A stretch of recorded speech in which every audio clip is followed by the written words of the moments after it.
Hello, everybody. Ella J here on behalf of WrestleZone, and today I am joined by the Kick Demon, Janai Kai. Janai, how are you doing today? I'm doing good. How are you? I'm fantastic to be speaking with you today. You've been doing quite a lot recently, but at the time of recording this, you are set to be in the double main event of the season finale of Women's Wrestling Army that's launching next week. So I'm curious too. I love Maria Kanellis. I love everything WWA stands for, but can you tell us more about your personal experience working in WWA and under the eye of Maria Kanellis? Yeah. Oh man. It's been a great experience because Maria really focuses on each and every one of us. And it's just great to have a role model and someone like Maria in charge because she's been through a lot and she's Yeah. gone through basically almost every company.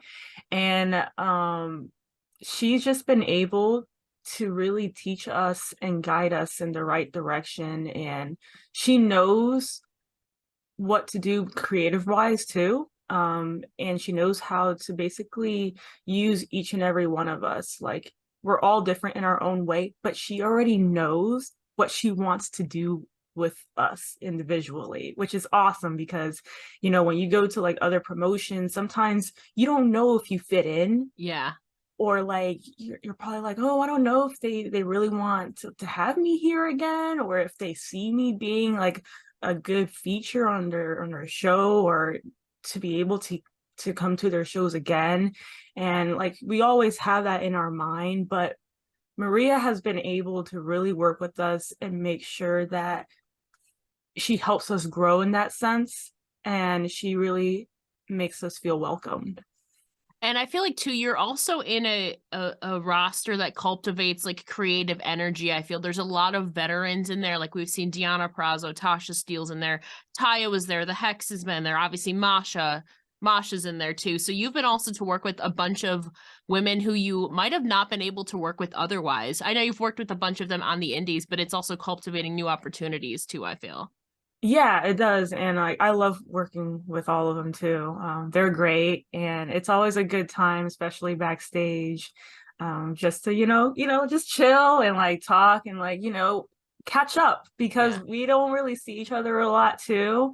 So it's good to like see like what's coming up, like what we've been doing, what we've been working on, like stuff like that. So it's always a good time.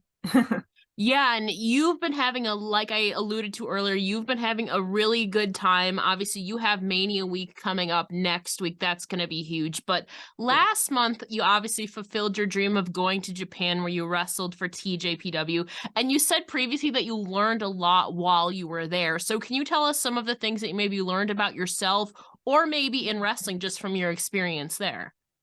Yeah. So I've been still trying to think back to really think about like what exactly did I learn? Like I do feel like I've grown Yeah. like personally, and I just don't know how to explain it Okay. because it's an overall experience that I just really wish that everyone can, go through. And it's just like something around the lines where it's like, all right, you're by yourself in another country, because that's basically what I was going through. Okay, Yeah. I'm by myself in another country.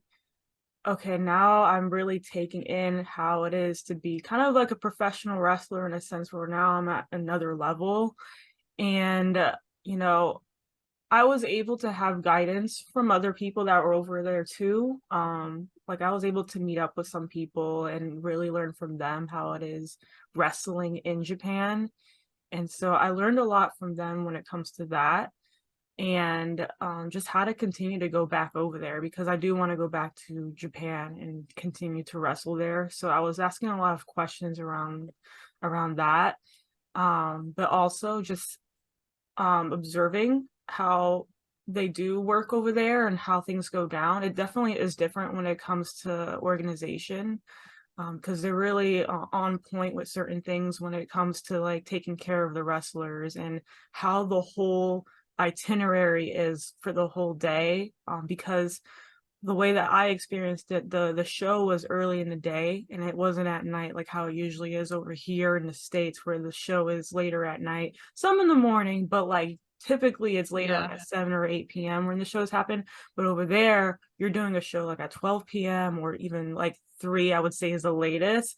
And then once you're done with the show, you have like the rest of the day to do whatever. But yeah, that's also something that I've realized.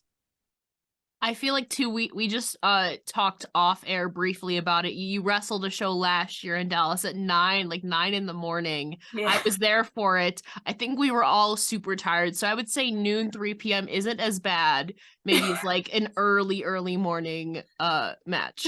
Oh no, yeah, it's definitely a little bit better. You know, I Yeah. get to sleep in a couple more A hours, little but bit. yeah, Yeah. yeah, it's fine. But yeah, 9 a.m. was a whole other thing. Yeah. I'm interested too because you had kind of dreamt about going to Japan. You got to fulfill it. Did Japan live up to your expectations? I know ahead of time you reached out to several people to prepare, but would you say it lived up to your expectations? Oh yeah, like I've been thinking about Japan since I was like in 5th grade, as far Yeah. back as I can remember, like 5th grade. My mom tells me like it was earlier than that I've been wanting to go to Japan, but like, yeah, I've literally been thinking about this day like forever, and I already had in mind what I want to do, where I wanted to go, just like everything, and it definitely fulfilled my expectations. But there's still more that I want to do and want to see, Of so course. that's why I'm aiming to go back. Now, of the things you did get to see, of course, there's still some things you haven't yet, but of the time you did get to explore the scenes, what aspects of Japan outside of wrestling has really stood out to you? Man, so I was very much into like Japanese fashion, so I really wanted to go to the hot spots like Harajuku or Shibuya, and I wanted to see all of that, which I did, and it was great because I saw a lot of like the Japanese fashion brands there too, and it was just so cool because I was like, man, like I used to buy Japanese magazines, and it was like literally like studying these fashion brands, and I was a fashion student too, so that's part of the reason why I was very Yeah. much into it. And so that was like the main thing that I love seeing. And I also got to buy some of the things at the stores, which was Hmm. great. Including this shirt. This is actually a reversal shirt. I just learned about reversal recently because they work with professional wrestlers, Hmm. but like Kenta wears reversal. But yeah, like I did a few stops at some stores. I packed half my bag too because I knew I was gonna go shopping. So, You're and smart. yeah, that was very smart of me to do because if I didn't do that, man, that I would have been screwed. I feel like to having that kind of eye for fashion, it's kind of always ingrained in you, I feel like. And I'm one who feels like ring gear is really underappreciated. Obviously, yours has a lot of to do with your background in Taekwondo and all of that. But within the landscape right now, whose ring gear aesthetic or kind of ring gear game do you really admire or enjoy seeing? Hmm. I think I really enjoy seeing Taya Valkyrie's gear because I know she's also a fashion student too. Yes. So I kind of relate to her in that way as well, but like she really goes all above and beyond when it comes to her gear. And she was talking a little bit about that before when we had like a seminar a couple years ago. But yeah, like I really enjoy watching her entrance and just Same. seeing like all of the effort that she has put in to just everything from the coat to just the gear in general, like the rhinestones, just The everything just boots, stands out. Yeah, the fur boots, the iconic. boots are like, yeah, iconic. Yes. I feel like ring gear really presents because obviously a lot of it is your skill, but a lot of it is the presentation too. And yours obviously aligns, you have different aesthetics because you're the kick team and she's La Wera Loca. So everyone has a different kind of look vibe going on. But I feel like yours really obviously hones in with your specific look too. Yeah, yeah, I try and keep it simplistic too, but like still representing my background. Yeah, and of course your nickname does that too. And even just watching you, you have the fiercest kicks in the game. And obviously, while on the topic of Japan, food-wise, was there any particular food dish or snack that you enjoyed there that you're unable to get here in America? Yeah, there was a couple of things. There was one that I keep forgetting the name of, Okay. but it's like chicken cutlet, chicken cutlet, and egg in a rice bowl type thing. And there's a story behind that Okay. specific dish. It's like kind of like the chicken and the egg, like it's like a family, so it's kind of like Yeah. a family bowl type deal. It's kind of hard to explain. You know Balayanaki? Yes. Yes. So I met up with him in May Suruga over in Japan, and like the lion was explaining to me Yeah. what that meal actually means, which is kind of funny, but like he'll kill me if I because I don't remember the freaking name It's of the okay. meal because he's been reminding me what it is. But yeah, that was something that I enjoyed eating. And then when I went out with them, I had raw horse meat. Yeah. I feel Yeah. like that might freak people out at first, but how did it taste for you? To be honest, it didn't really taste like anything. Okay. Yeah, and there's a particular way to eat it too, like eat it with certain things, like in Yeah. a little plate, like it was all set up in a certain way. So like, yeah, I didn't really sense any like define the taste from it. So I don't know. Like I can't even explain what it tastes like. Fair. I feel like it's more of a mental thing is what I was saying. It probably Yeah. tastes all right, but just knowing like what you're eating, sometimes it Yeah. can like psych yourself out. Yeah. Like Mhm. I've had that a few times, but in real life, like everyday life for you, what snacks do you normally gravitate towards? Or if you're gonna treat yourself, what is Janai Kai's preference of choice? Mm. Usually I would grab either like popcorn real quick or just some fruit, like a bowl of fruit or I something. love fruit. Healthy, you I'm such a know? fruit Yeah, I person. don't really gravitate towards like junk food like Okay. that. It's either like popcorn or a bowl of fruit. Now, do you have a favorite fruit then?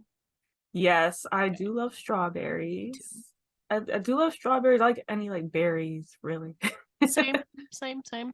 I get that, except I'm not really fond of blueberries. That's really the only fruit I don't really eat. I'll eat anything else though for some Yeah. reason. I don't know though. We all have our own little preferences and whatever when it Yeah. comes to food. You like to stay healthy as you should. You're obviously in this world of wrestling and you treat yourself when maybe you feel like it. Fair enough. Mhm. But it, Yeah. like we were alluding to, you're building and building your resume. You have a lot on the horizon, but kind of looking back on the last year, we have what's called a watch list feature here on WrestleZone. So Mhm. over the last year or so, is there a particular match of yours that really stands out or you feel really proud of? Mm.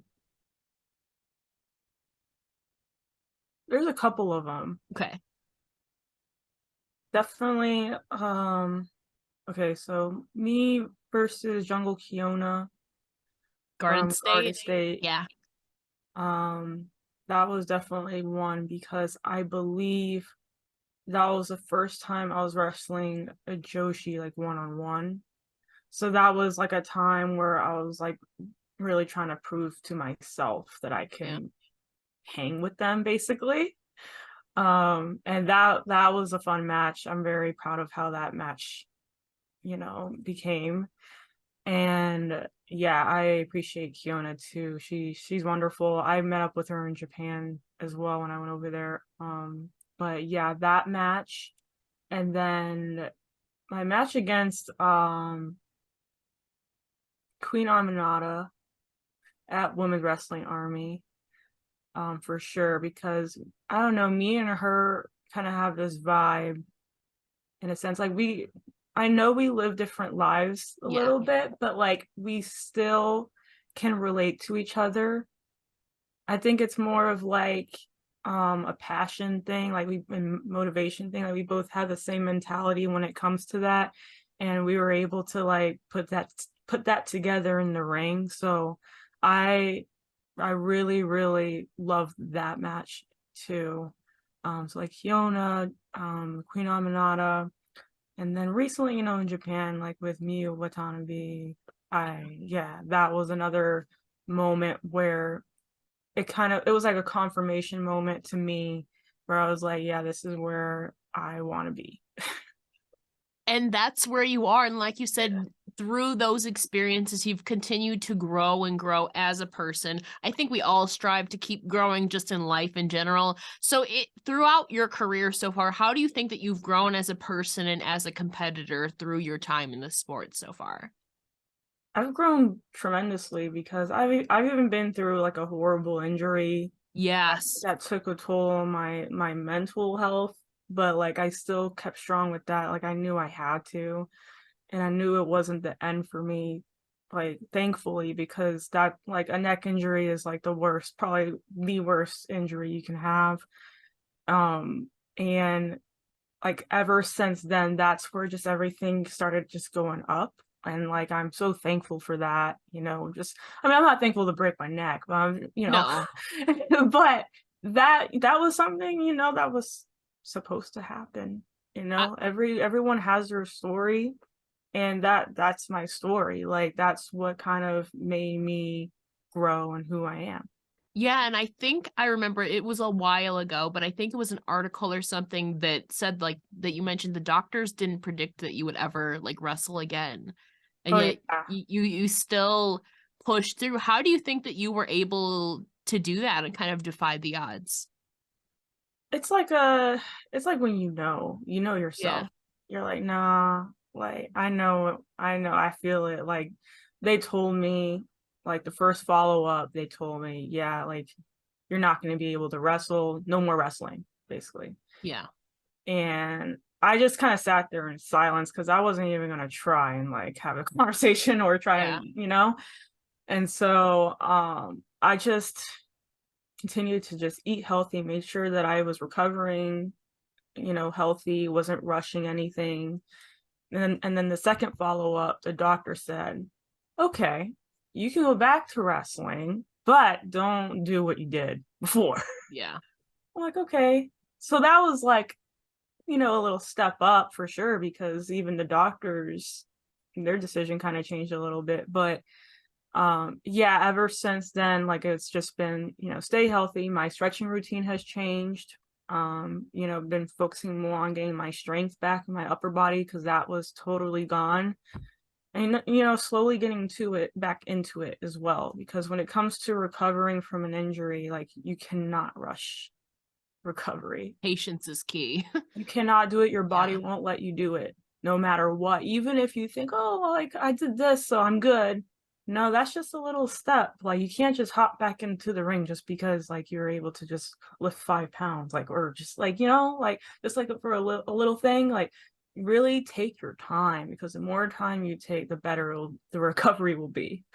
You seem like even just speaking with you, I feel like not everybody would have that mentality because like you said, I feel like a lot of people would want to rush that want they want to get back right in, but your mentality of kind of being patient, putting the work in, is like a more mature mentality for me. So you seem like very, very wise. And obviously you've gotten to learn from a bunch of people working throughout, I mean, Japan, WWA, you've had a few stints in AW, all across the indies.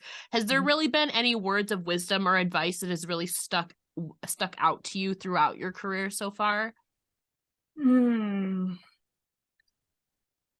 Not so much stick out to Okay. me, but, I just appreciate the support that I've had. Like, there's been a lot of people who've reached out to me or, have, let me know certain things or been there for me when I ask for advice, on certain things. So that's just overall, like, what has been happening. Nothing too major that has, like, really stuck to me. I do try and reach out to like my trainers here and there, Yeah. or I'll even I right now I train back and forth with like Cheeseburger and Sumi.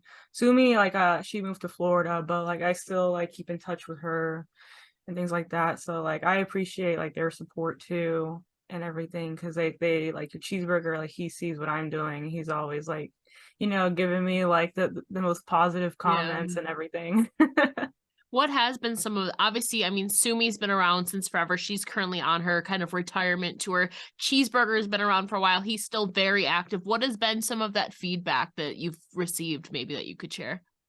The most was just like from what I've gotten is just continuing to be myself and my style, especially because Sumi kind of gets it with the whole style thing and the martial Yeah. arts background. And when it comes to training with her, like she kind of does like the Joshi style training and like the grappling and all of that. So that really helps me out a lot. And then Cheeseburger, he will give me some advice, like when it comes to like my striking and stuff like that, like which I really appreciate. So like he'll give me a little bit when it comes to like whenever he sees me or like in person doing matches. Because now he's doing some indies too. So like whenever we like see each other and he watches my match, he'll give me some feedback. I feel like that's too. You're surrounding yourself, obviously, your trainers, Sumi Sakai, Cheeseburger, so many amazing people that you're around. So keeping yourself growing and evolving. And obviously, you've grown a lot as a person, but kind of looking back further a little bit, I heard you were a little bit of a raver in high school. So can you tell me more about that and more about your high school self? How was Oh Janai my Kai gosh. in high school years? I was all over the place, to be honest. Okay. I was a whole different character. Yeah, if I showed you a picture of me from high school, you would not believe that was me. Because like I was a raver. I was going to anime conventions. I was in that anime group in high school. Like we were kind of like the weirdos. Like people were cool with me. Like they didn't bully me or anything, but Yeah. like they knew that I was different. Yeah, but I was still cool with them. Like it was all over the place. And then again, I was very into like fashion, Japanese fashion, so I was dressing like crazy in high Yeah. school too.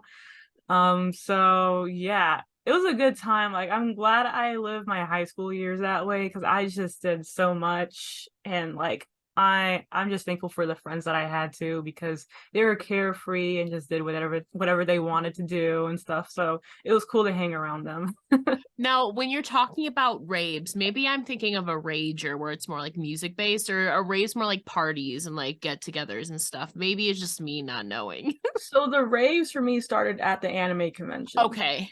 That's why I like kind of put them together in a sense. But so like at the anime conventions, the raves would happen Friday and Saturday night after all of the panels and everything happens. And like me and my friends would go and like we would stay up all night until like 6 a.m. just like yeah.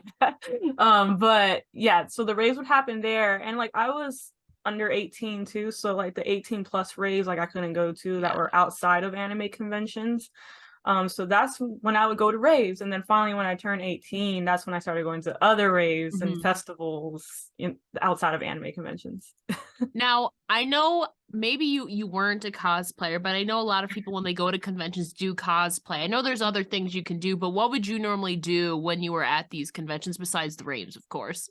Yeah, so I would just dress in like Japanese fashion, like style, like street fashion with my friends.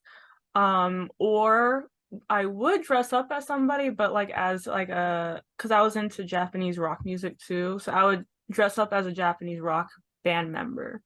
So that's what I would do. Like me and my friends would dress up like as the band together.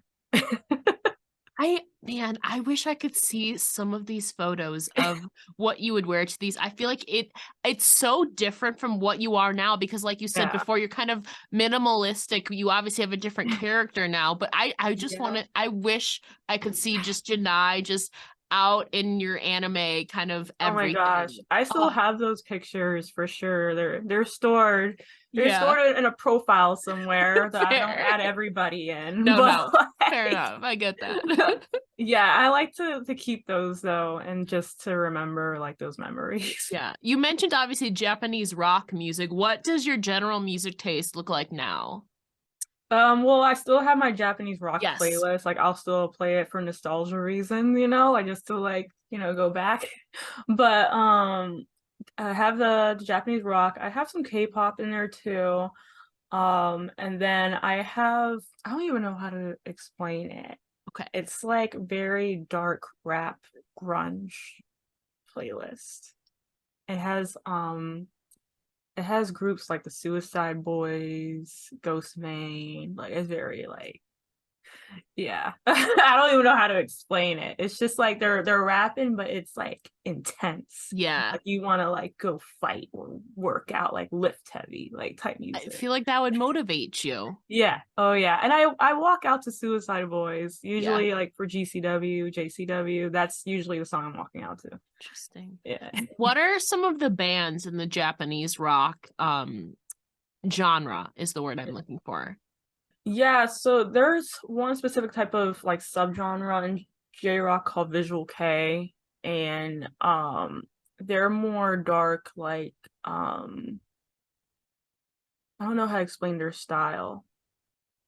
It's very like they wear a bunch of makeup. Their Hmm. hair is like different colors, like it's very out there. Colorful, yeah. Yeah. And one band I could recommend is the Gazette. The Gazette is a very popular band. They've been around for like 20 years and but they're still going. And I actually saw them in concert in New York because they came to America for the first time, and that was great just to see that.